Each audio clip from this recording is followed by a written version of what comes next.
Arcing and sparking during generator system testing can stem from several factors. Firstly, improper grounding can lead to instability, so ensure the system is properly grounded before opening any switches.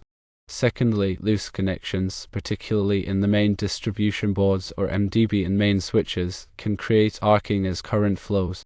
Thirdly, an overloaded system can cause excessive current flow and arcing. Fourthly, contaminated switches, where dirt or debris on switch contacts interfere, can spark when opened or closed. Fifthly, damaged equipment, such as the MDB main switches or other components, can be a result of previous testing or regular usage. To address these issues, a thorough inspection is necessary. Firstly, verify the grounding system's integrity.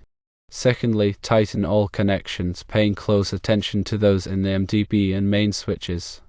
Thirdly, assess the system load to ensure it's within its rated capacity. Fourthly, clean switch contacts to remove any contaminants. Fifthly, carefully examine all equipment for signs of damage or wear. Now let's discuss the procedure to safely drain fuses in electrical gear. This process is crucial before working on any electrical equipment to prevent electrical shock. 1. Wear appropriate personal protective equipment or PPE, including rubber gloves, a hard hat, and safety glasses. 2. Locate the fuse compartment. Identify the compartment in the switchgear that houses the fuses. 3. Open the compartment using the manufacturer's instructions. This may involve unlocking latches or using a special tool. 4. Wear insulated gloves and a face shield.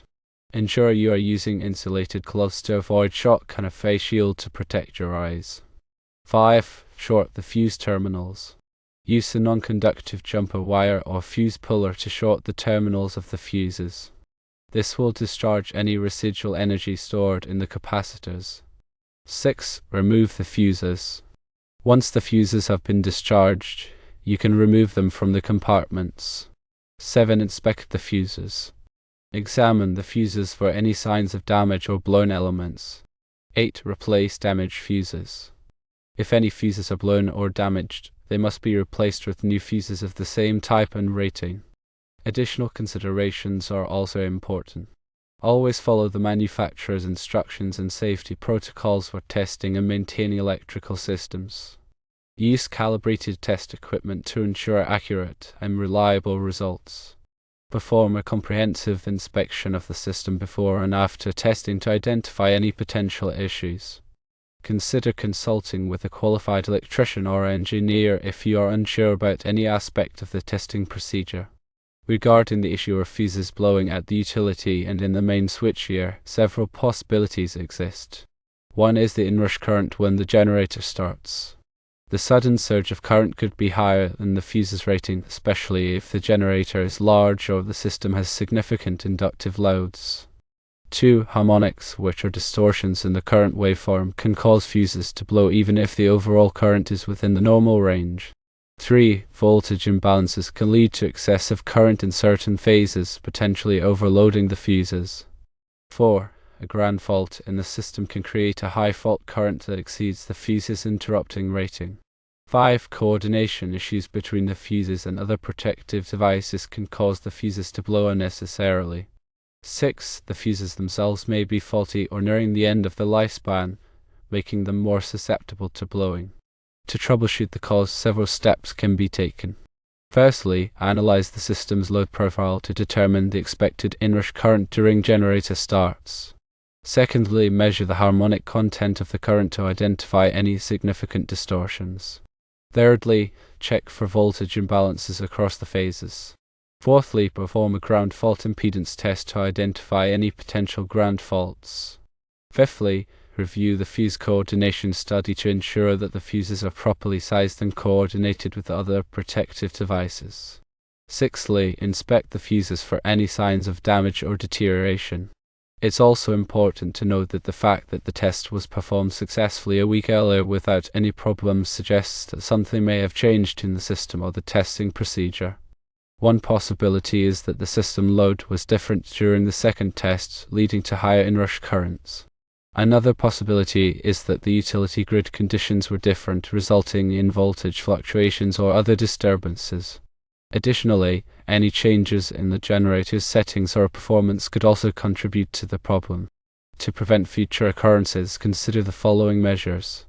Firstly, install soft starters or other devices to limit the inrush current during generator starts.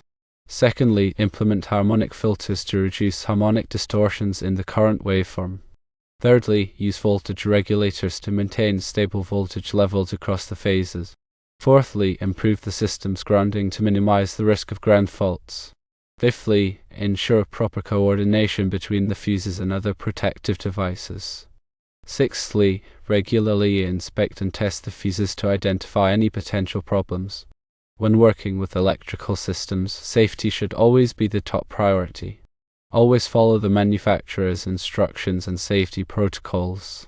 Use appropriate PPE, including insulated gloves, safety glasses, and a hard hat. Ensure that the system is properly grounded before working on it. To energize and lock out the equipment before performing any maintenance or repairs. If you are not qualified to work on electrical systems, consult with a qualified electrician or engineer. In addition to the above, there are specific tools and equipment that are essential for working on and testing electrical systems. One is a multimeter, which is used to measure voltage, current, and resistance. 2. An insulation resistance tester, also known as a megameter, is used to measure the insulation resistance of electrical equipment. 3. A ground fault locator is used to identify and locate ground faults in electrical systems. 4. A power quality analyzer is used to measure and analyze the power quality of electrical systems, including voltage, current, harmonics, and other parameters. 5. A thermal imager is used to detect hot spots and other thermal anomalies in electrical equipment. When performing electrical testing, it's important to follow a systematic approach. Firstly, gather all the necessary information about the system, including drawings, specifications, and operating procedures. Secondly, develop a test plan that outlines the objectives, scope, and procedures for the testing. Thirdly, inspect the equipment and identify any potential hazards or issues. Fourthly, perform the tests according to the test plan, carefully documenting the results. Fifthly, analyze the results and identify any problems or areas of concern. Sixthly, implement corrective actions to address any problems identified. Finally, verify that the corrective actions have been effective. The National Electrical Code or NEC provides comprehensive guidelines for the safe installation and maintenance of electrical systems. It covers a wide range of topics, including wiring methods, grounding, overcurrent protection, and equipment installation. It's essential to be familiar with the NEC and to follow its requirements when working on electrical systems.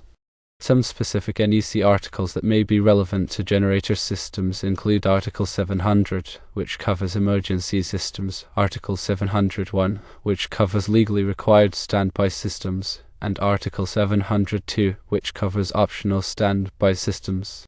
Additionally, Article 250 covers grounding and bonding, and Article 445 covers generators.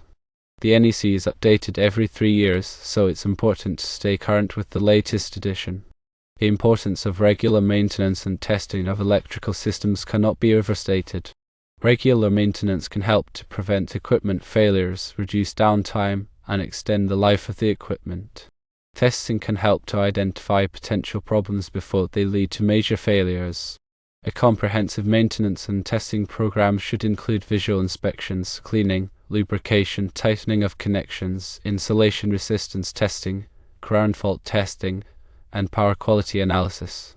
The frequency of maintenance and testing will depend on the type of equipment, the operating environment, and the criticality of the system. It's important to keep accurate records of all maintenance and testing activities.